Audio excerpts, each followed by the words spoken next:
Good morning all. Let's continue our fifth chapter, Introduction to PowerPoint 2010.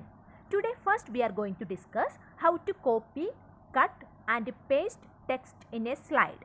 So first let's discuss how we can copy the text from one area to another area of a slide. For that let's type something here, then only we can show how to copy the text. So here I am going to type computer is an electronic device. Okay, just a sentence we can type here. After that, whenever we need to copy or move a text from one place to another, always we should select the text first. Then only we can copy or move the text from one area to another. So the cut, copy and paste options are available in the clipboard group of the home tab. Here we can see cut, copy and paste. So first let's discuss how to copy the text. So after selecting the text, we can click on the option copy. Then we can click on the area where the text is to be pasted. After that, click on the option paste. Now you can see the duplicate copy of the selected text is created. This is how we can make a copy of the selected text. It is also possible to move the text from one place to another. Moving means we are shifting the text from one location to another. For that also we have to select the text first. After selecting the text, we can click on the option called cut. Okay, if we are clicking on the cut, the original data will be shifted from the place. So let's click on the option cut. Now you can see the original data is shifted from this location. Okay, so I am going to click here and you can see it is shifted. After that we can click on the place where we have to paste the data.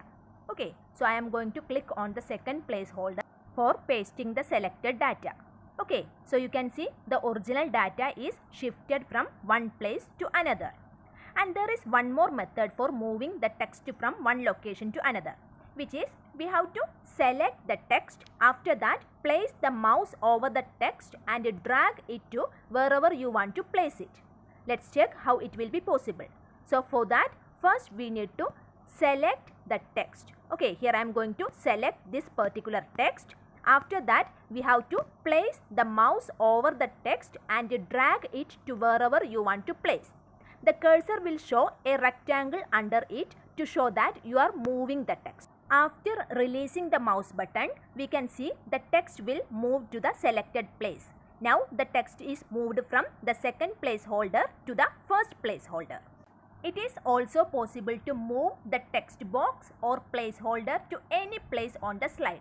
When you move the mouse pointer at the boundary of the text box, the pointer changes to a four-headed arrow. After that, we have to just click and drag this pointer. The text box also moves and drop the text box at the place on the slide. Like this, we can move the placeholder or text box from one place to another in a particular slide. Our next topic is adding bullets and numbers to a list. We have already studied in MS Word how to add bullets and numbers for a list of items. Like that, in PowerPoint also we can add some bullets and numbers for the data. For that, first we have to type something, and here I am going to type some parts of the computer. So after typing the text, we have to select the text. Okay, then in the alignment group of home tab, we can see the option called bullets and numbers. Okay, these are the text which we have typed now. After that, I am selecting the text and let's select the alignment group from the home tab. Here we can see these are called bullets and numbers. The first one is called bulleted list and second one is called a numbered list. These are the various bulleted list available here. We can select any one of the bulleted list from this one. Now you can see the bulleted list is applied to the list. So like that we can select the numbered list also. Okay, so this is how we can apply bullets and numbers to a particular list. Now let's discuss about the feature called alignment of text. By default, the text in a text box or placeholder is aligned to the center. To make the text aligned to the left margin, right margin or both margins of the text, click on the alignment button of the paragraph group on the home tab. Here we can see 4 alignment options are available. One is left, right, center and justified. By clicking on each of these alignment options, we can align the text to either left side, center, right side or justified. After creating a PowerPoint presentation, it is possible to save a presentation with the help of File tab.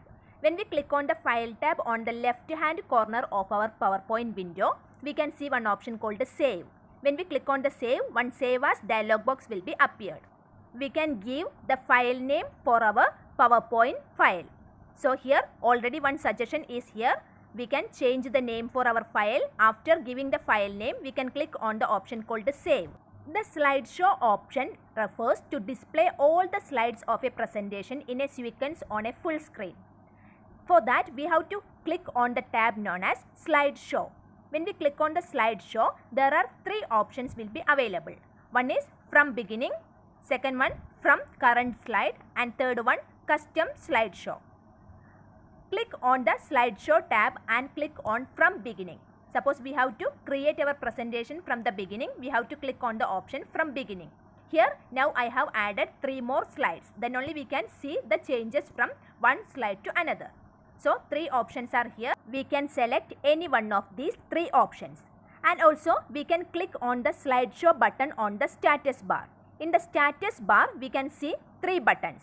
Okay, so this starts on a slideshow from the current slide. So 2 options are there. First, we can click on the slideshow tab for creating the slideshow. Otherwise, we can choose the options from the status bar also.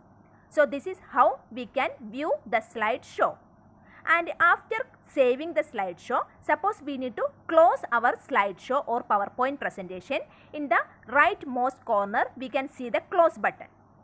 If you have not saved the changes made in your presentation, a message box appears asking you to save it before closing. Suppose we need to save, we can click on yes. This is how we can close a presentation or exiting MS PowerPoint. And finally, suppose we need to open a presentation which we have already saved, we can click on the option called File. When we click on the option Open, we can see the Open dialog box. Lot of saved files we can see here. Then we can click any one of the option from here and click on the option Open. This is how we can open a saved presentation.